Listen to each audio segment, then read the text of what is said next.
सबको नमस्कार, प्रणाम, सत श्री अकाल। हेलो नमस्कार दोस्तों, दिल्ली के प्रादेशिक समाचार के स्टूडियो में आप सभी का बहुत बहुत स्वागत है। दोस्तों यहाँ पर आपको देखने को मिलेगा दिल्ली से जुड़ी सारी बड़ी खबरें, मुख्य समाचार, ब्रेकिंग न्यूज अपडेट के रूप में, इसलिए वीडियो को शुरू से अंत तक जरूर देखिएगा। दोस्तों वीडियो को प्यारा सा लाइक और चैनल को सब्सक्राइब जरूर कर लीजिएगा ताकि दिल्ली से जुड़ी कोई भी खबरें छूटे ना पाए।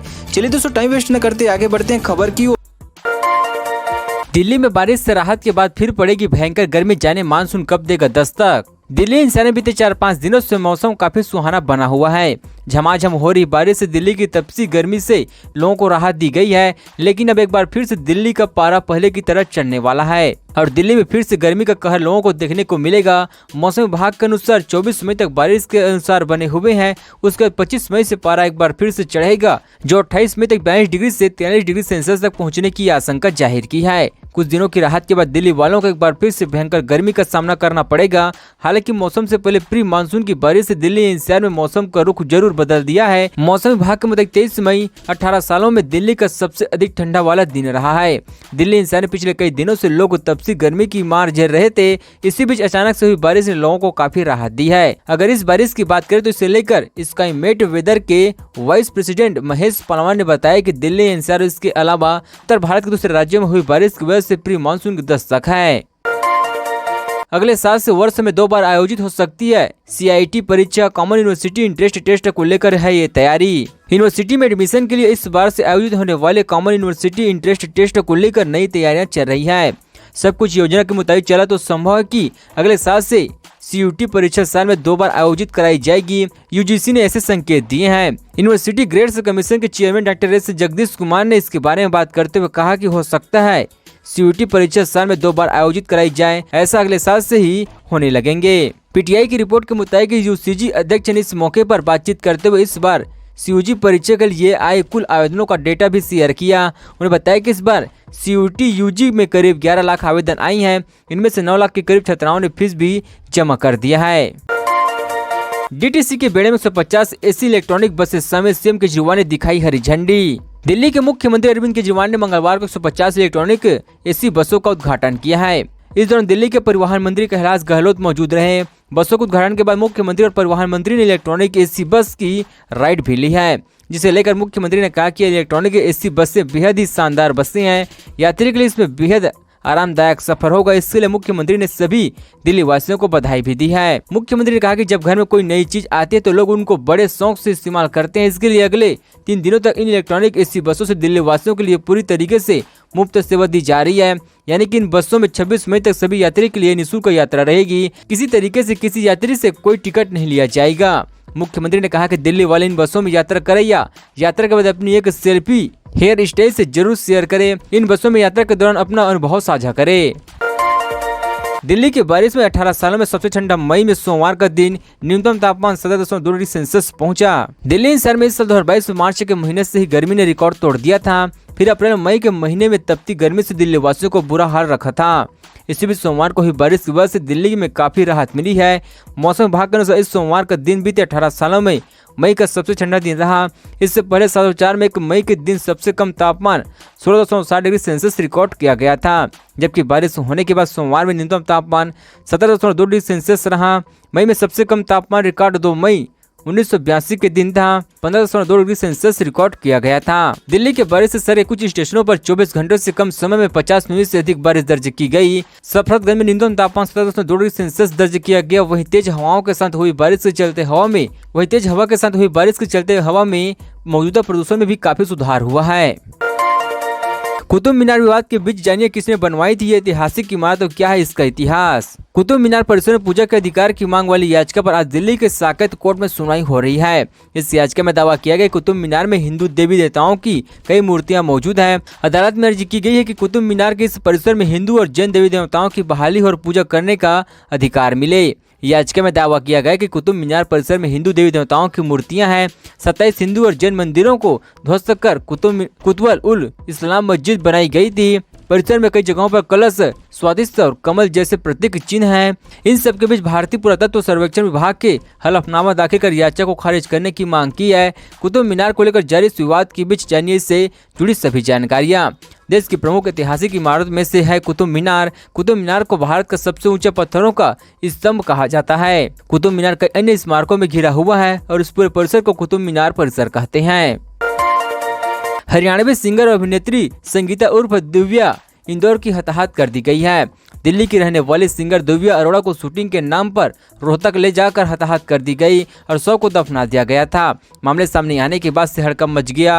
मृतक सिंगर 11 मई से लापता थी। परिजनों ने 14 मई को दिल्ली से जाफरपुर कला थाने में उनके नाम मिलने की और अपहरण की शिकायत दर्ज कराई थी। हरियाणवी सिंगर दिव्या इंदौर की हताहत के मामले पुलिस अधिकारी ने बताया कि सिंगर अपने पूरे परिवार के साथ जाफरपुर कला इलाके में रहती थी। परिजनों ने थाने में अपहरण का मामला दर्ज कराते हुए बताया था कि वह एल्बम की शूटिंग के लिए भिवानी जाने वाली थी। सिंगर को रोहित नाम के व्यक्ति और उसके दोस्त साथ ले गए थे। जब पुलिस ने इस दिव्या की तलाश शुरू की तो शनिवार को दिव्या का मोबाइल ऑन हुआ। फोन से लोकेशन मिलने के बाद पुलिस ने रोहित को अरेस्ट किया। दिल्ली नगर निगम के स्कूलों की जर्ज हालात पर दिल्ली महिला आयोग ने उठाए सवाल। अब एमसीडी ने दिया जवाब। दिल्ली महिला आयोग ने दिल्ली नगर निगम के 4 स्कूलों का अचानक निरीक्षण किया, जिसमें भाटी, महेश, अरुण नगर, केवाल पार्क और मुजफ्फराबाद स्थित 4 निगम स्कूलों का दौरा किया गया है। इस दौरान आयोग को स्कूल में कई खामियां देखने को मिली, जिसको लेकर आयोग ने दिल्ली नगर निगम कमिश्नर को नोटिस जारी कर जवाब भी मांगा है।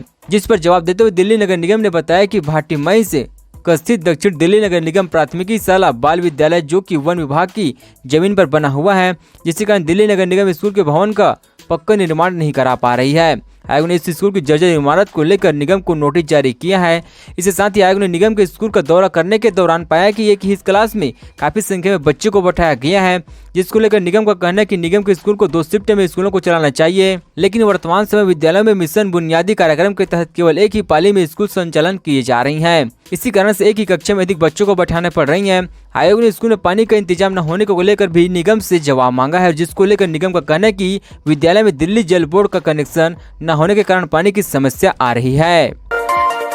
दिल्ली में खाली पड़े शिक्षक के पदों को लेकर हाईकोर्ट सख्त, सरकार से मांगा जवाब। दिल्ली उच्च न्यायालय सोमवार को दिल्ली सरकार से सवाल करते हुए पूछा कि वह पब्लिक स्कूल में प्रधानाचार्यों और उप प्राचार्यों सहित शिक्षक की मौजूदा रिक्तों की संख्या और पदों को भरने के लिए उनके द्वारा उठाए जा रहे कदमों के बारे में जानकारी साझा करे। कार्यवाहक मुख्य न्यायाधीश बीपी सांघी और न्यायमूर्ति सचिन दत्त की खंडपीठ ने सरकार से यह भी कहा कि वह एक समय सीमा प्रदान करे जिससे भीतर रिक्तियों को भरा जाए और स्कूलों के बुनियादी ढांचे की कमी के संबंध में और इससे निपटने का प्रस्ताव कैसे दिया जाए। दिल्ली हाईकोर्ट ने आरोप लगाते हुए एक मामले में आदेश पारित किया कि विभिन्न विषयों में शिक्षक के हजारों पद पिछले कई वर्षों से खाली पड़े हुए हैं।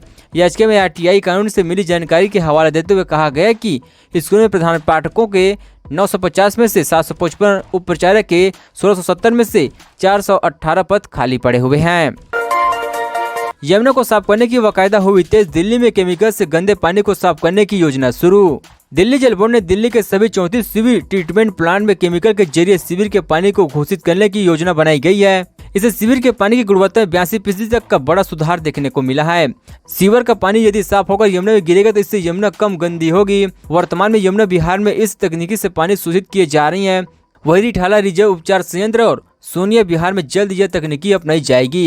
इससे जल बोर्ड पर वित्त बोझ नहीं पड़ेगा। साथ ही प्रदूषण तत्व BOD TSS का स्तर भी मानक के अनुसार हो जाएगा। दिल्ली के जल मंत्री सत्येंद्र जैन ने बताया कि नई तकनीकी के जरिए सीवेज पानी को ट्रीट करके TSS के स्तर को कम से कम लेवल पर पहुंचाकर सरकार ने रिकॉर्ड कायम किया है। इस उपचारित पानी का उपयोग पीने के अलावा अन्य सभी उद्देश्य के लिए किए जा सकते हैं। यह उपचारित पानी आगे यमुना नदी में गिरेगा, जिसके बाद नदी की स्थिति में सुधार होगा। सरकार पूरी प्रक्रिया को लागत प्रभावी बनाने के साथ समय की बचत व पर्यावरण के अनुकूल बनाने के लिए पूरी मेहनत से काम कर रही है। पंजाब के स्वास्थ्य मंत्री विजय सिंघाल बर्खास्त। CM भागवत मान बोले 1% भी बर्दाश्त नहीं करेंगे भ्रष्टाचार। पंजाब के मुख्यमंत्री भागवत मान ने अरविंद केजरीवाल के भ्रष्टाचार विरोधी मॉडल के तहत भ्रष्टाचार के आरोप के बाद स्वास्थ्य मंत्री विजय सिंघला को राज्य मंत्रिमंडल से बर्खास्त कर दिया गया है। CM मान ने कहा कि उन्होंने यह फैसला सिंघला की ओर से निवेदिताओं में कथित रूप से 1% कमीशन की मांग किए जाने की जानकारी मिलने के बाद किया गया है। मान ने पुलिस को उनके खिलाफ मामला दर्ज करने का भी निर्देश दिया गया है। मुख्यमंत्री भागवत मान ने स्वास्थ्य मंत्री विजय सिंघला पर कार्रवाई के बाद ट्विटर पर एक वीडियो पोस्ट करके कहा, आम आदमी पार्टी का जन्म ईमानदार सिस्टम कायम करने के लिए हुआ है। अरविंद केजरीवाल ने हमेशा कहा है कि भ्रष्टाचार को बर्दाश्त नहीं करेंगे, चाहे कोई अपना हो या बेगाना। स्वास्थ्य मंत्री के खिलाफ भ्रष्टाचार के सबूत मिलने के तुरंत बर्खास्त किया गया, साथ ही FIR दर्ज करने के आदेश दिए गए हैं। मान ने दावा किया कि सिंगला ने गलत काम करने की बात स्वीकार की है। दिल्ली यूपी में आज सोने चांदी की कीमत कितनी बढ़ी, यहाँ चेक करें ताजा रेट। व्यावसायिक बाजार में सोने चांदी की कीमत में उतार चढ़ाव बरकरार है। वहीं भारतीय सराफा बाजार में हफ्ते के दूसरे दिन यानी मंगलवार 24 मई को सोने की कीमतों में स्थिर देखी जा रही है, यानी न तो दाम कम हुए और न ही रेट बढ़े हैं। वो चांदी की कीमत में गिरावट दर्ज की जा रही है। राष्ट्रीय राजधानी दिल्ली में 24 मई मंगलवार को सोने का भाव स्थिर है। गुड रिटर्न वेबसाइट के मुताबिक आज दिल्ली में 22 कैरेट 10 ग्राम सोने का भाव 47,150 रुपये हो गया। वहीं कल भी 22 कैरेट 10 ग्राम सोने का भाव 47,150 रुपये था। 24 कैरेट 10 ग्राम सोने का भाव आज 51,430 रुपये हो गया है, जबकि कल भी 24 कैरेट 10 ग्राम सोने का रेट 51,430 रुपये था।